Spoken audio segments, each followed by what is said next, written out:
So, Mary Ainsworth was one of the first people to study attachment theory. And she had a really cool study called the Stranger Experiment. And maybe you've heard about this study in which mother and child, or caregiver and child, would be put into an open toy room. And the mother or caregiver would be asked to leave the toy room, and the researchers would study how the baby or child responded to both the leaving of the mother and the returning of the mother.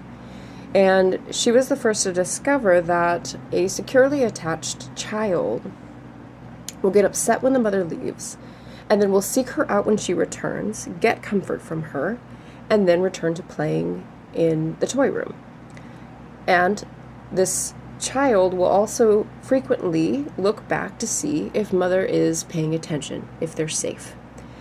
What I find really interesting about this is that children aren't taught this, right? They kind of instinctually know from a very young age that they need protection, they need attention, they need to feel safe.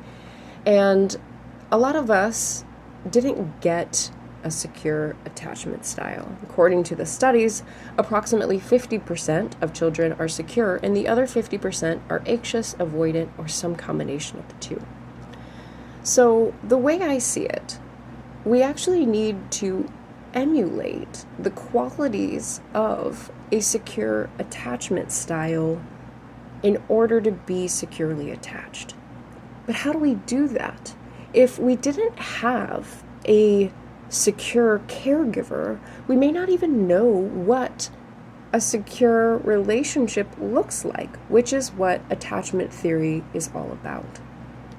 What I'm proposing is that we need to relearn or unlearn some of the behaviors in which our primary caregivers were available for or not available for, right?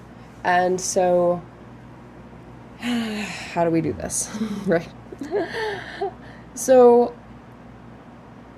especially when we don't have an example of what a healthy, secure attachment style looks like, where are we gonna practice this sort of thing?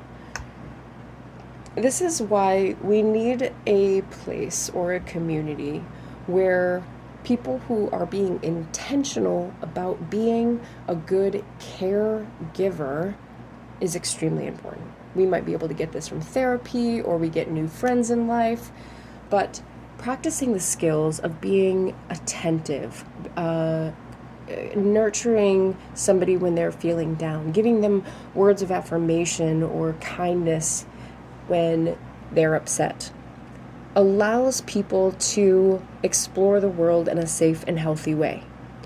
If they don't feel supported, if they feel neglected, if they don't feel looked after, it makes people very anxious about going and exploring the world.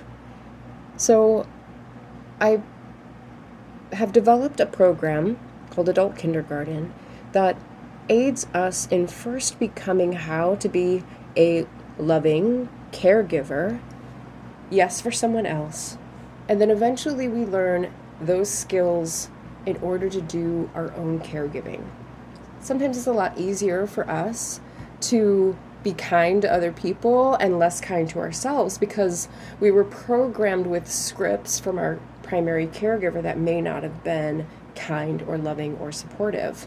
And so we can practice the ways in which we hold space for another person and say kind things to them and give them support. And eventually we can get those same qualities, words, phrases, attributes, and we start to learn them on ourselves. So we need a safe space and safe people to practice this with. And that is the foundation for my program.